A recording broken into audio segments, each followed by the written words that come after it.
Salom do'stlar. Bugun sizlar bilan korxona ochishni ko'rib chiqamiz. Korxonangizni oching va uni rivojlantiring. Firmani onlayn ochishni ko'rib chiqamiz.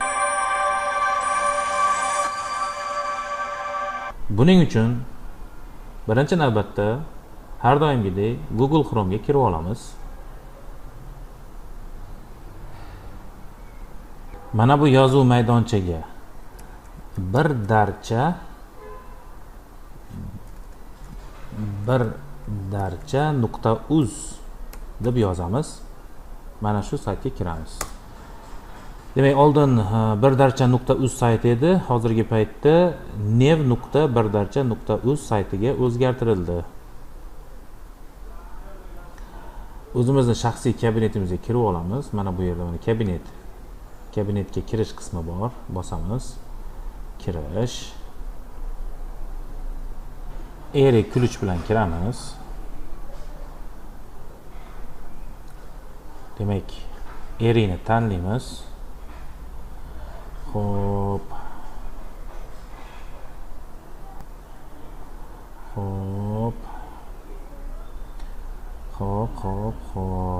Mana tanladim. Hozir o'zimni kalitimni tanladim. O'zimni kalitim bilan kiraman. Parolimni teraman. Siz o'zingizni kalitingiz bilan kirasiz albatta. Tadbirkorlikni ro'yxatdan o'tkazish bosamiz. Bizga tanlash uchun ikki xil variant beradi. Yuridik shaxs tashkil etgan holda va tashkil etmagan holda firma ochish. Biz yuridik shaxs tashkil etgan holda firma ochamiz. Mas'uliyati cheklangan jamiyat ochamiz. Demak, bu yerda mana ko'rishingiz mumkin. Xususiy korxona, oilaviy korxona, firma shakllari bor. Biz aynan MChJ ochamiz. MChJni tanlab keyingi qadamga o'tamiz. Firmaga nom berish eng muhim omillardan biri bo'lib hisoblanadi. Misol uchun biz firmamizga nom beramiz. Odilbek Style.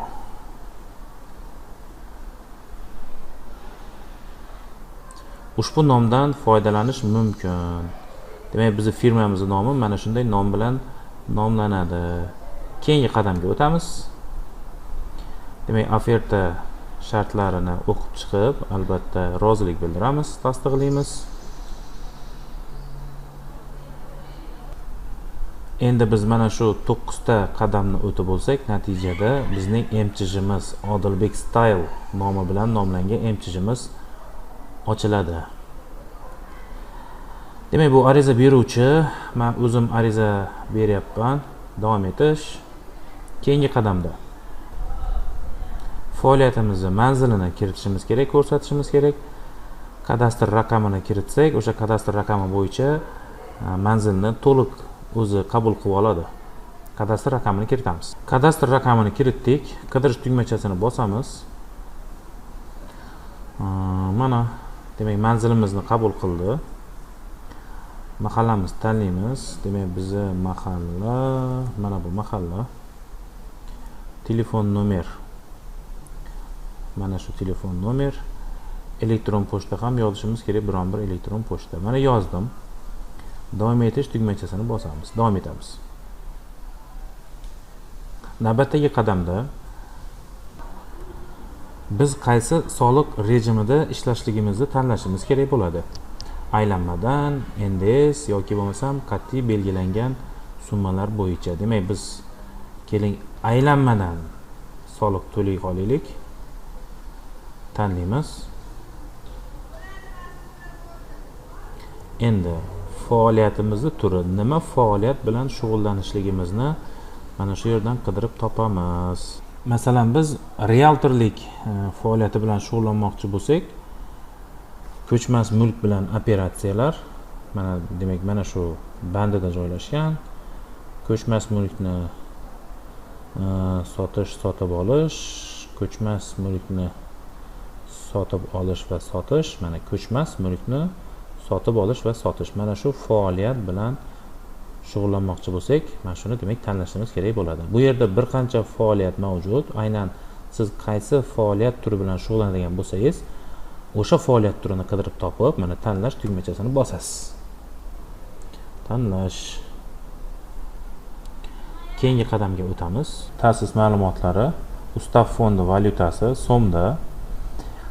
Ta'sis ishchilar soni, demak hozircha ishchilar sonini bitta qilib qo'yamiz. Demak ishchilar soni bitta. Tasdiqlash.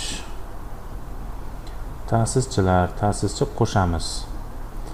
Endi ta'sischi bu jismoniy shaxs bo'lishi mumkin, yuridik shaxs yoki bo'lmasam xorijiy jismoniy shaxslar bo'lishi mumkin. Biz hozircha jismoniy shaxsni qo'shamiz ta'sischi sifatida. Pasport ma'lumotlarini kiritamiz. Men o'zimni ma'lumotlarimni kiritaman. Jashir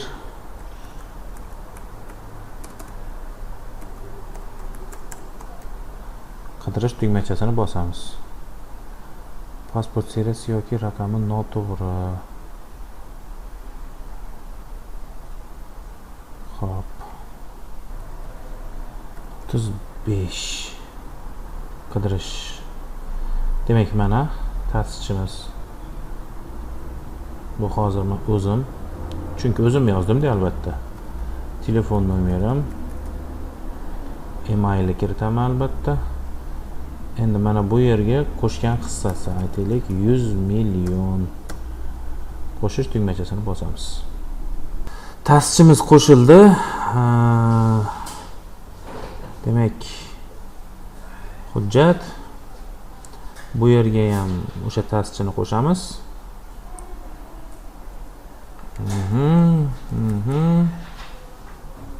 Mayli, pauza qilib turaman. Qidirish tugmachasini bosdik. Demak, yo'q. Firma rahbariga navbat yetib keldi. Firma rahbarini belgilab o'tamiz. Hujjat raqami va jishirini yozib, qidirish tugmachasini bosamiz. Ma'lumotlar to'g'riligiga ishonch hosil qilib, keyingi qadamga o'tamiz. Demak, tizim tomonidan bizga taklif etilayotgan ustav, mana shu ustavni yuklab olamiz. Bizga Word variantda beradi. Biz mana shu ustavni PDF shakliga aylantirib qayta yuklashimiz kerak bo'ladi. Demak, ochib olamiz. Demak, bu bizning ustavimiz. Demak, ta'sischi nomi, hamma ma'lumotlar to'g'ri. Boshqatdan saqlaymiz. PDF shaklida saqlaymiz. Xo'p, demak, mana shu yerga saqlaymiz. Xo'p, PDF ustav deb demak saqladim.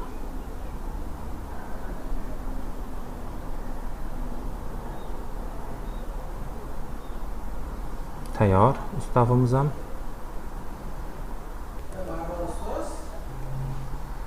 Ustavni yuklaymiz.